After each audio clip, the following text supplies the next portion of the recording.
একটা দিন যেন হৃদয়ের অ্যালবামে আঁকা ছবি। সকাল সকাল রেডি হয়ে বাবার সঙ্গে দেখা করতে যাওয়া, ট্রেনে করে দমদম, তারপর সেখান থেকে ডায়মন্ড প্লাজা। ব্যাস, তারপরেই পুরো মল ঘুরে দেখা, একটু কেনাকাটা, দোকানে দোকানে ঘোরা। বাবার সঙ্গে থাকলে সব কিছুই হয়ে ওঠে সহজ, শান্ত আর আনন্দময়। খাদ্যরসিক বাবার খাদ্যরসিক মেয়ে। ডায়মন্ড প্লাজার পাশেই আছে আমিনিয়া। সেখানে গিয়ে দুপুরের খাওয়াটা সেরেই নিলাম। আমরা অর্ডার করেছিলাম মাটন বিরিয়ানি আর লাহোরি চিকেন।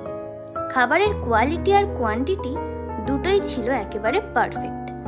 টেবিলে সাজানো প্রতিটি খাবারের স্বাদের ভিতর লুকিয়ে আছে বাবার স্নেহ আর ভালোবাসা।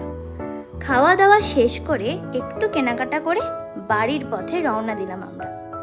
বাবার সঙ্গে কাটানো এই অমূল্য মুহূর্তগুলো চিরকাল স্মৃতির ভাঁজে থেকে যায়। টাটা।